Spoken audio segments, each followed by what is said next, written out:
Episode 4 of the franchise begins with Daniel and Dag watching an oncoming truck.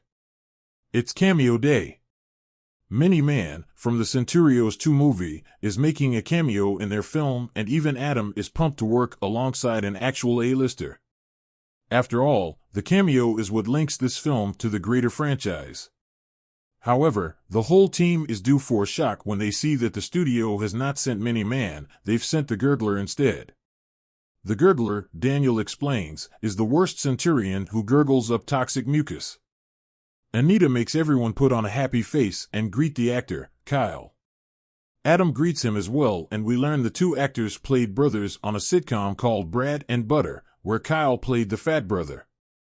It is immediately clear that Kyle likes to pull Adam's leg, which of course endears him to Peter. They begin to set up the scene, and Eric gives Adam the reality crystal, a prop that is a real crystal they had flown in from Uganda. Kyle then tries to improvise the scene, and Adam isn't able to keep up with his zingers. Eric, Steph, and Daniel are wondering what to do about the cameo when Mollusk Man arrives. He needs to be fully shaven for a scene, but his wedding is during the weekend, and he would like to keep his hair on for it.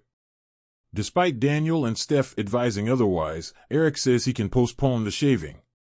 He insists he wants a positive vibe on set. Dag then arrives and says the reality crystal has gone missing. Meanwhile, Adam calls Steph to his trailer and asks her to help him come up with jokes to counter Kyle's improvisation with. The team then heads to the Centurios 2 set, which is large and gold and has 4 techno cranes. Of course, they are made to wear shoe covers before heading inside. Pat is there and he returns the reality crystal to Eric, calling it a joke between productions. Except for the fact that the director of Centurios 2 liked the crystal and has made a bigger version of it for this movie. Anita pulls Pat aside and asks for a different cameo. Pat throws his hands up and says this film itself is over budget, so there's not much he can do. He promises Anita a favor if she deals with this. She goes back to her team and tells them she tried her best. But Daniel doesn't believe her and encourages Eric to throw a fuss and get them what they need. Back on the Tecto set, Steph gives Adam a few jokes and zingers, but they aren't very good. Nobody else is around to say so though. The next day, Eric calls for a larger crystal in the Tecto film, and Dag takes a peek at the shoddy, fume-filled art department to check on the crystal's progress. She returns to the set where the 3 actors are getting ready to shoot. Kyle asks to improvise one take of the scene, and this time, Adam tries to launch a few zingers of his own. It does not go well, and Kyle takes him down with an extremely mean comeback which sends Adam back to his trailer. The new crystal arrives, and while it's bigger, it's not shinier. It's coated entirely in black because the Centurios 2 movie used up all the metallic paint. This finally pushes Eric too far, and he storms up to the Centurios 2 set and drives a golf cart right onto the shiny gold set.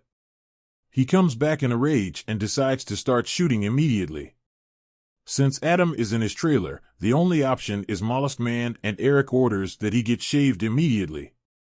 Kyle says he'll fix the Adam problem and goes to his trailer. He explains that after Adam left Brad and Butter, Kyle struggled a lot while Adam was off making movies.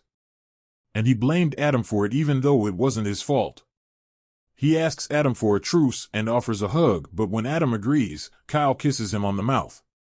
He dismisses it as a joke and leaves. Anita storms into Daniel's office and berates him for making Eric create a ruckus. Now, Pat is furious, and their film may not get a cameo appearance at all, which would be very bad for the film. She reminds Daniel that he should have left the producer diplomacy to her. The episode ends with Mollusk Man being shaved and talking to his fiancée on the phone, trying to convince her that the wedding photographs will look okay. As the franchise episode for credits roll, a short scene shows Kyle speaking to the camera and joking about being in love with Adam. The franchise episode 4 is another good episode, featuring a lot of witty dialogues and zingers at the franchise industry. The humor has its hits and misses.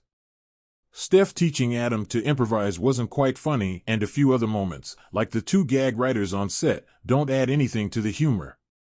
On the other hand, a few dialogues hit the bullseye, like Eric's quip about what hill he chooses to die on and everyone's comments on how the cameo is the entire reason anybody will watch this movie in the first place. It's also clearer than ever that despite all his cynicism, Daniel does care about the movie and its original story quite a lot. It shows in how he fights for the film to get what it deserves and even calls out Anita's snobbishness regarding it. Anita's proclamation that they are all better than whatever is going on in this film is also a relevant statement. And Dag's cheerful indifference towards power plays on set remains an intriguing question.